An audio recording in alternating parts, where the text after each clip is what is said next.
Despite the joy surrounding the release of Sergeant Bergdahl, this morning the president's critics are furious the U.S. struck a deal with the Taliban, breaking a long-standing policy of not negotiating with terrorists. The number one way that al-Qaeda raises money is by ransom, kidnapping and ransom. We have now set a price. Once you start doing it, every other terrorist has an incentive to capture more soldiers.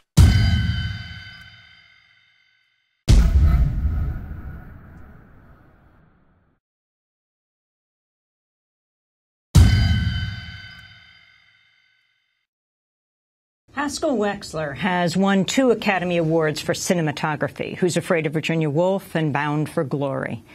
Over his 6 decades of filmmaking, he's also received 5 Oscar nominations and an Emmy. He's perhaps best known for his 1969 film Medium Cool, which includes scenes of the '68 protests in Chicago during the Democratic National Convention.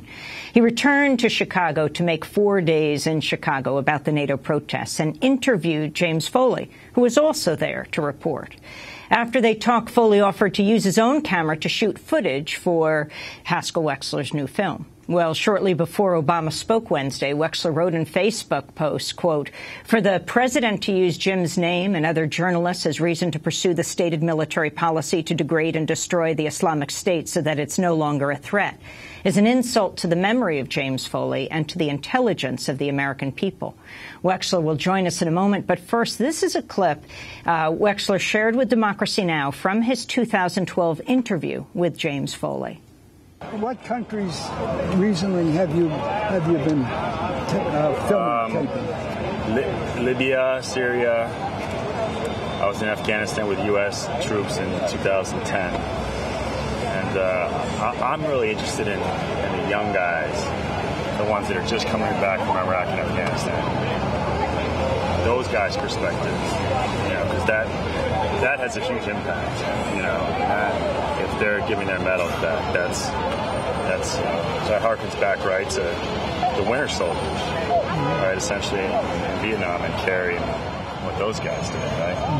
So I'm really interested in that young mentality. I've seen young vets that are in Occupy in D.C. and New York, kind of gravitated towards them a little bit. So I think, they have the most authentic. They have the most authentic voice to criticize, NATO right now. They're inside the beast. So yeah. Of course, I was too, but I was just a journalist. I was a journalist.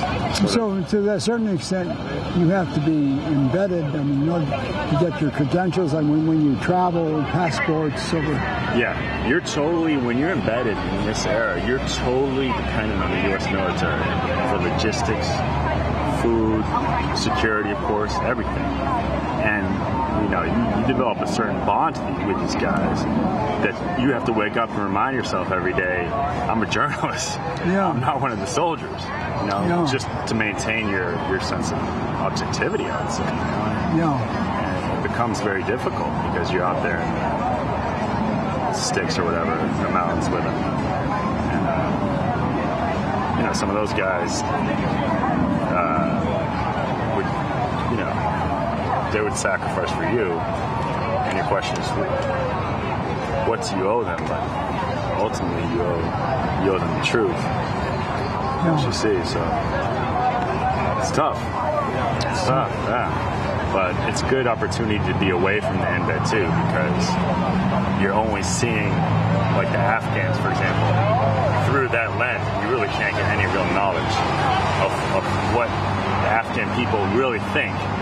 When you're walking around with 15 guys and getting out of an armored vehicle and using an army interpreter, you're not really getting an idea of what's going to happen in the future of Afghanistan, when we leave.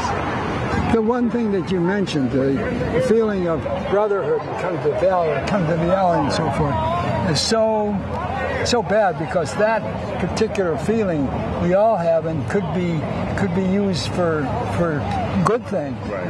We should look out for one another and feel for one another. And that's in the Army. needs that, but so do human beings. It is sad because it's some of the strongest bonds amongst young men, giving your life for your brother. Yeah. But to what end are we? Yeah. You know, to what end is the greater purpose? And I guess that's the root question of NATO, right? Yeah. To what end are we fighting these wars? Yeah.